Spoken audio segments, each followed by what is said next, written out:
Did a quick quip in a debate kill U.S. Senator Mark Kirk's chances for keeping his spot? That's coming up next on Capitol View.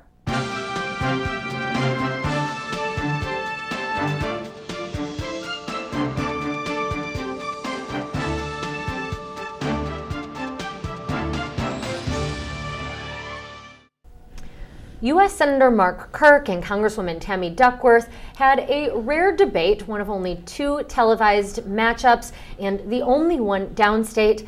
And a couple of brief seconds, well, did that do it in for Mark Kirk's chances? We'll talk about that coming up on Capitol View. Also talk about the comptroller debate as well, where exchange between Republican Comptroller Leslie Munger and Democrat Susana Mendoza.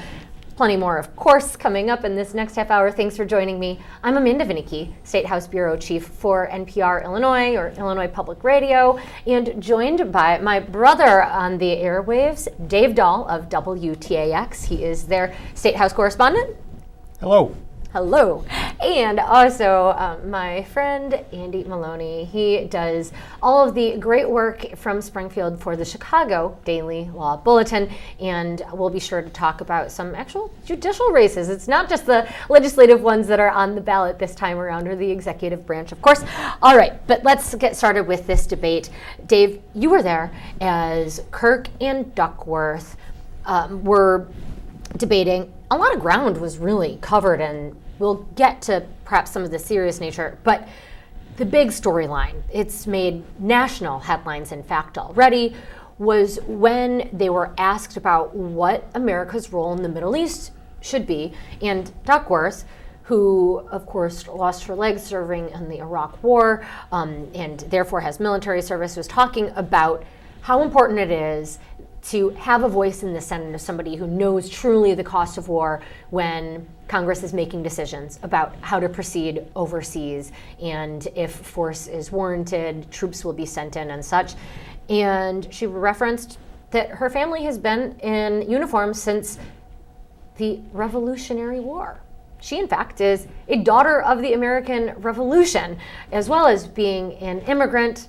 That's when Mark Kirk decided to cut in. So, Dave, what did he say? Well, she said that she is a member of the DAR and that her lineage goes back to the Revolutionary War. And then she said some other things about it being so important, as you said, Amanda, that she be in the room, in the Senate chamber when these things are being debated, when the drums of war sound. And then Kirk said, when he was given a chance to respond, he didn't interrupt. He was given a chance to respond and said, "I forgot that your parents came all the way from Thailand to serve George Washington." To serve George Washington. To not serve West, but to serve. And then it wasn't even as if the entire room went, or there were any kind of reaction one way or the other. It was just silence. And confusion or awe? Probably, or? Well, it was on Kirk's part, probably an ill thought out joke and a poorly executed one, and one that wasn't funny, and one that wasn't true. And I think, well, I can't speak for all the people in the room, but I think a lot of people thought, what did he say? Did he really say that? And it's really an indefensible statement. I mean, how do you make that good? And the room, I mean, I do think it was interesting because it just stopped there. It was 30 seconds for rebuttal, Mark Kirk. He made that comment, didn't say anything else.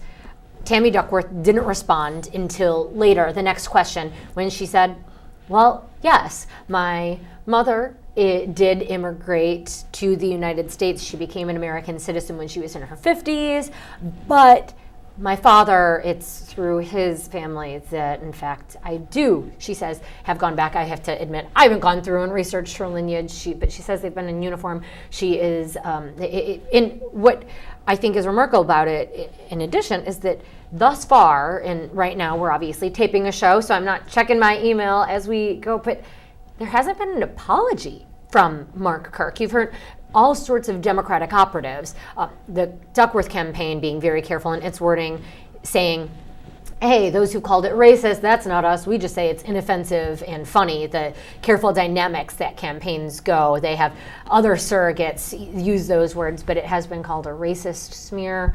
And Kirk hasn't apologized. Is this fodder to those who say he has developed a reputation, particularly this election cycle, of saying inappropriate comments, and there are those who tie that to his recovery, or perhaps not full recovery, from a 2012 stroke?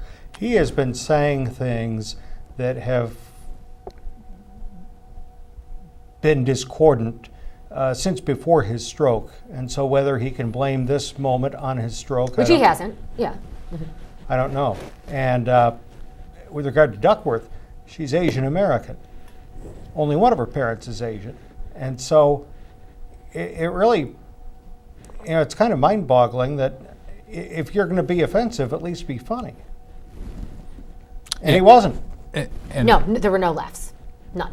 And I would add, too, that as you both have said, this is kind of something that's been percolating when it comes to interpretations of Senator Kirk. He made the comment, it's hard to remember the context specifically, but called the president a cocaine or crack dealer in chief or drug dealer in chief. Drug dealer in chief. He said he's acting like, didn't call him one, but acting like the drug dealer in chief, right. In regards to giving money to Iran. Right, so this does, at the very least, if you want to take the interpretation that there might be even just minimal damage from this does nothing to kind of combat the impression that those types of gaffes are going to be made, or that he's not thinking those types of things totally through. As to whether it's going to sink him, I don't know the value of gaffes and how much they matter in these types of campaigns. I think there's a question as to how far they go. Obviously, it's getting a lot of coverage. Trends can follow negative coverage, as we've seen at the top of the ticket in a lot of ways. This was, I think, in a lot of ways already Tammy Duckworth's race to lose. She's ahead in the polls, stands a good chance of winning. This is a priority for Democrats if they want to get the Senate back. But it comes at an inopportune time for Senator Kirk, especially since he's been having to combat that reputation. That reputation. Oh, go ahead, Dave. I largely agree with Andrew that I think most people's minds are made up on this race, and I think the water has found its own level for Duckworth and for Kirk. I'm not going to predict who's going to win, but it's hard to imagine that many people who are on the fence or are already with Kirk saying, oh, well, that does it for me. No way. So I don't want to make too big a deal out of it, especially when by 24 hours from now we'll probably be outraged over something else. Yeah, there'll be another headline. It is, however, a rare debate between these two. As I noted, there's only one more that comes just days before the actual election. So November 4th, there will be another debate in Chicago. This has been a race that I have to say has been kind of gross to cover because there was not really much substance. I feel like for the bulk of the campaign season, it's just been back and forth in terms of who is a better job or who has, in terms of caring for veterans. Duckworth smearing Kirk for saying some, again, I'll use the word quips, and for having years ago elevated his own military record. He was part of the Navy Reserve, and then Kirk making it about Duckworth and some whistleblowers from her time in Illinois Veterans Administration. Dave, you want to Did you just say gross? You said it's been gross to cover? Yeah, I haven't heard that word in a long time. Certainly not on this side. I'm like, did I say? Yeah, I mean, not a lot of true policy discussions. It's really been a lot of just smearing the other candidate. When this started a couple of years ago, it seems, I thought, well, why should Illinois have to choose between Duckworth and Kirk? Maybe we kind of like them both, and now I'm kind of wondering if we like either one of them and think they'll be an excellent senator. But one thing I also noted, I think we know Kirk makes a big deal out of being moderate, et cetera. And having denounced Trump. He mentioned the name Dick Durbin Thursday night far more than Duckworth did. And as I was leaving, I overheard somebody who I think was probably a college student saying, I can't believe he mentioned Kirsten Gillibrand so much. Yeah, no, you're right. I mean, he's very much tried to be a moderate. That's something that Republicans, the line is you need to be one in order to win statewide in Illinois. That has, I think, left some of the conservatives angry at him. And while he did, again, denounce Trump, and some people applaud him for that, there are those that are very feeling like he forsake the Republican Party. Yeah, and he also staked out some ground that goes against, I think, it very intentionally goes against more hardline conservatives. I mean, for instance, mentioning that he got an F- from the NRA and talking about how unusual that was. You're right. To get endorsements of some gun group over Duckworth. Right, and to have that type of comment that he made sort of suck the oxygen out of what up until then has been a race where there hasn't been too much substance, but then they started staking out some of those differences. I think it is unfortunate in some ways for the electorate that might get overlooked a little bit. We'll see what happens in the next debate. Trying to out-veteran each other, et cetera, et cetera, et cetera. I will say, during the debate, they did cover a lot of ground, however, on substantial policy issues outside of the George Washington Revolution comment. Everything from the Iran nuclear deal, that has been a subject of some conversation and commercials, but the Common Core, college affordability, as you noted, gun rights, what the United States should do about ISIS. So either of you, let's go your one takeaway outside of the just nasty finger pointing of this campaign. Did you see a true policy difference that you can share with our viewers to help them if they're interested in voting on the issues? I couldn't get over how empty the room was and how it was on a TV station that I don't even know how to get. I couldn't even tell you what station it was on. It wasn't on Channel 20. It was not on Channel 20. It was on their sister digital station or something. It was on this or my or something. It was on something that I haven't even watched. And, what a shame. Yeah, and I think there's a lot of differences there. I think what I would say is make sure... Refugees they talked about. Right, yeah. Syria, as you mentioned, Iran. I would say that it would be wise to tune into the next debate as well, because if they get into some of these differences again, you can sort of use some of that going to the ballot box this November. There really is. If you're looking to vote on the issues, that's there. I'm sure, I know NPR Illinois, but we'll be posting it on our website and perhaps airing it. WMAY was a partner in this, as was the SJR, so I'm guessing it's on their website too. Plenty of places to look at it if you do want to go into the issues. Let's move on, however, to another debate, and that's between the candidates for comptroller. You have Leslie Munger, the Republican appointed by Governor Bruce Rauner, after Judy Bartopinka, who'd won the office of comptroller last time around, died before she was able to be sworn in. That would have typically been a 4-year term. Instead, we're having a special election because Democrats went ahead and said, hey, now, we want somebody elected to the office to serve. So 2 years in, will Munger get to remain in that position? Or instead, will Chicago City Clerk Susana Mendoza be there? This is another debate where I don't think that there was any one line that made headlines, though for sure these candidates are fighting with one another. And I personally have to say, I found the debate, it didn't seem to me to be too nasty. I mean, they did interrupt one another and they went back and forth, but they had very legitimate stances that they stood up for, and then it was a debate. Right. So Andy, why don't you go ahead and give me your key takeaways? Yeah, echoes of the races that are playing out up and down the ballot in this one. You had Susana Mendoza talking about how Comptroller Munger has taken all of this money from Governor Rauner, trying to tie those two together and say, hey, Comptroller Munger is not a true watchdog. This position is supposed to be a watchdog position. You want somebody who's going to stand up and for the taxpayers and for the checkbook and all sorts of things. And she even used the word legal laundering, I think was sort of the phraseology that she worked in, because she wasn't saying it was illegal necessarily, but saying that it was there was something dirty about the de facto Republican Party leader giving so much money in that. Because Munger has received money and then given it back to the party so that it can be spent on legislators. Correct. So again, you have that playing out throughout the state, and then Comptroller Munger saying, she does the same thing with Speaker Madigan. She's taken a bunch of money from Speaker Madigan. And so I think it's really hard to get over that element of this 2016 campaign here in Illinois. It's about the leaders. It's sort of a referendum on the leaders.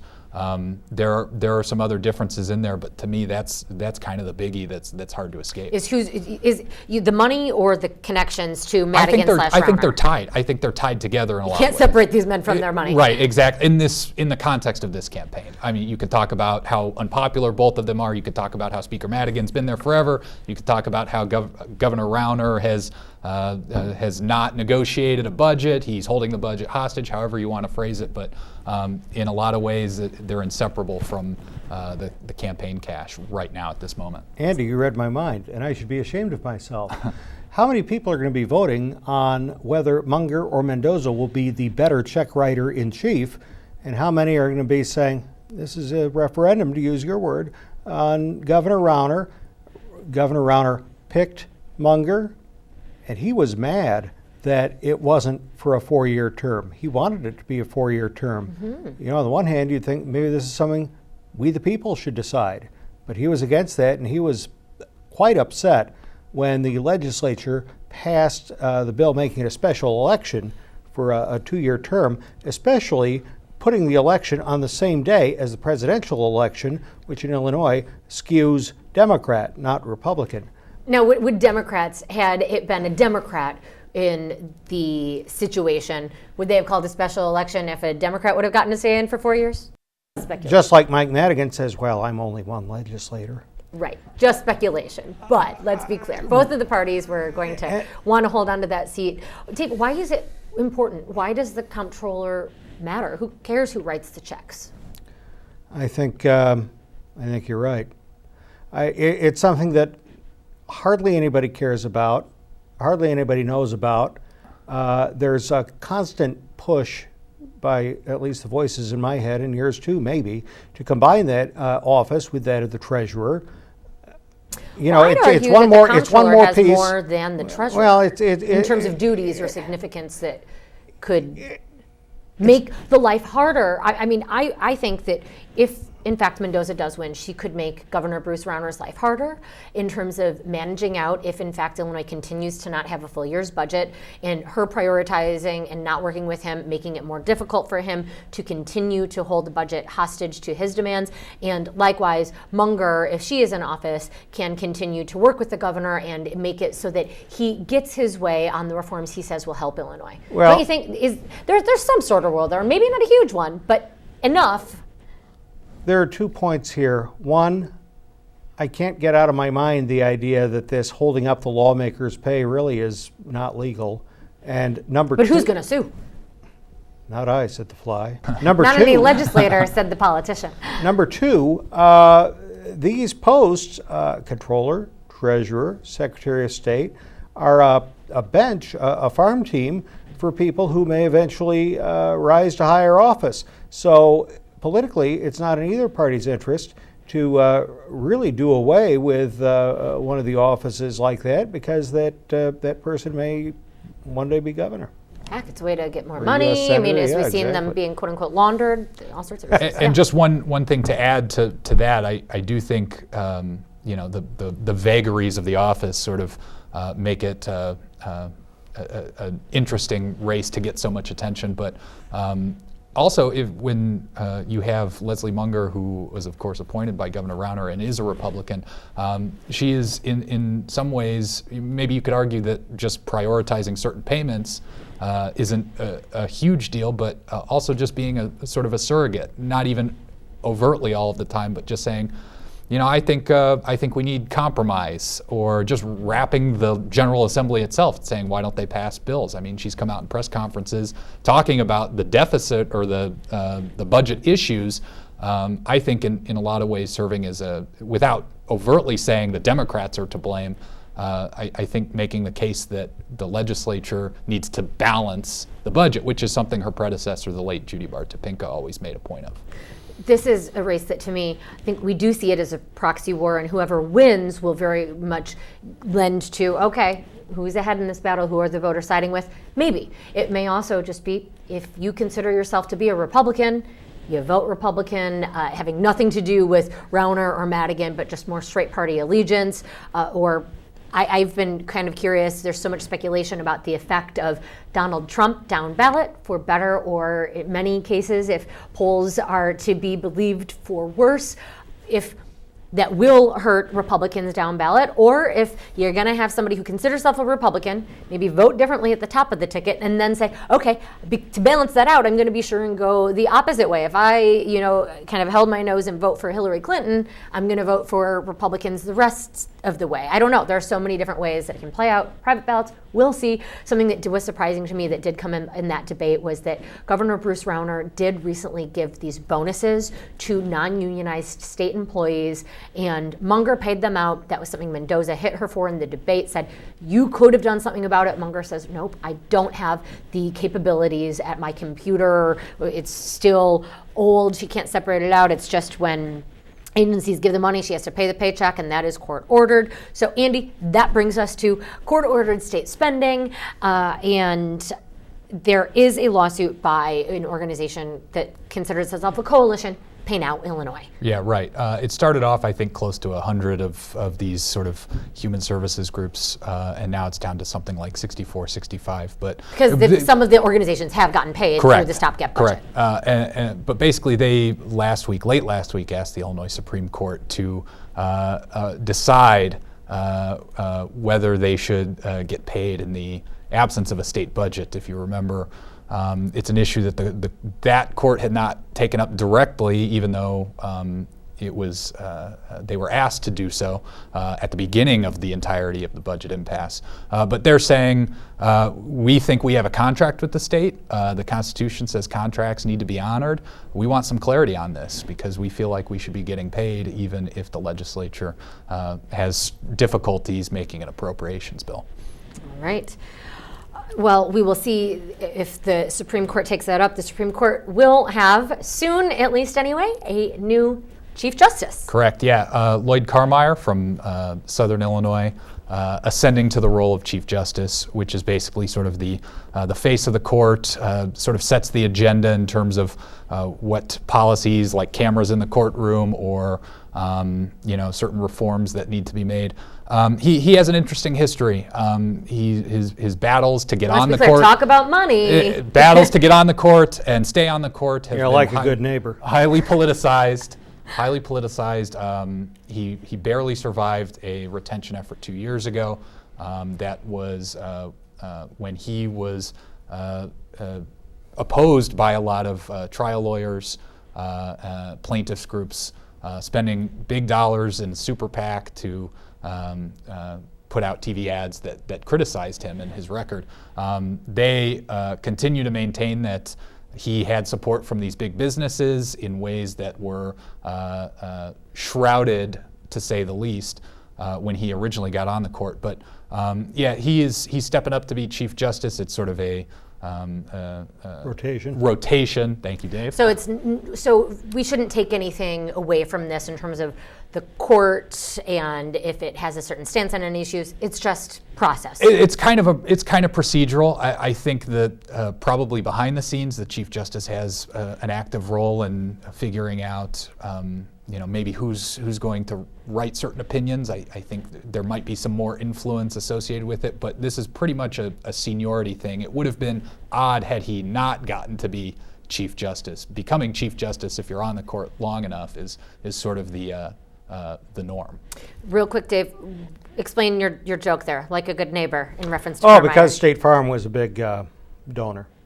Big. Right. And there's an ongoing federal lawsuit, I think, about where he got some of those funds that's still being worked on. We just have a few minutes left here, but Carmeier, speaking of money in judicial races, there are some big appellate races that are getting some money. Right. The Southern Illinois Appellate Court, a couple races.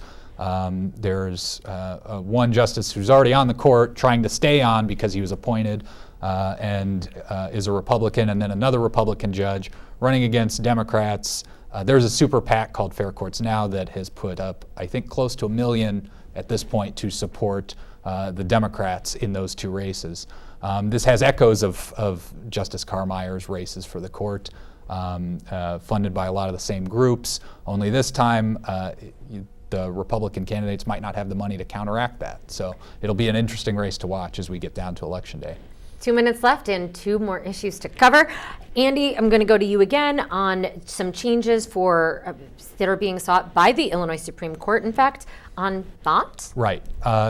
They've endorsed a national effort to kind of move away from the money bail system, or at least the indiscriminate kind of how much somebody has to pay to get out of jail before their criminal case proceeds. And of course, poor people often can't pay. Right, as we saw, as we've seen some stories about Cook County and some of the people who are left in jail because they can't pay, even sometimes small amounts. This is a big issue up there, and it's an issue that I think the Supreme Court is trying to get out in front of, although the administration in Cook County says we've made a lot of progress on this issue so far. 94% of the lowest level offenders aren't indiscriminately kept because we don't use money bail on them. And the goal to ultimately move away from cash bonds, cash bail in the first place. Right. So, Dave Dahl, last topic goes to you. Governor Bruce Rauner, for the 3rd time, went live on Facebook to speak with listeners. This time, capping off October, it was to raise awareness of breast cancer. How'd that go for him? It was ironic to some and insulting to others because it was about breast cancer, yet the breast and cervical cancer program has been left wanting. The governor in Springfield had a nurse practitioner from Memorial on, who not only is involved in breast health, but is a breast cancer survivor. And there was a competing event from a breast cancer organization saying, Governor, we respect you, but we want you to really walk the talk. Walk the walk if you're going to talk the talk, or whatever that phrase is. Right. But I think the interest in the Facebook Lives is diminishing, as is the time of it. It was only about 17 minutes or so, and there were not that many emojis flying by as the governor was taking his questions and reading them off cards and passing them to his guest. Critics' beefs being that these are so very pre-planned. To me, I guess that isn't very surprising. The breast cancer awareness, I should add, the advocates say Rauner, in fact, his introduced budgets would have cut a program that gave free screenings to breast and cervical cancer for women without insurance. The governor says, hey, now, they're all, in fact, covered by the Affordable Care Act, something that he, unlike other Republican governors, hasn't done anything to keep people, particularly single individuals without children, from leaving behind Medicaid.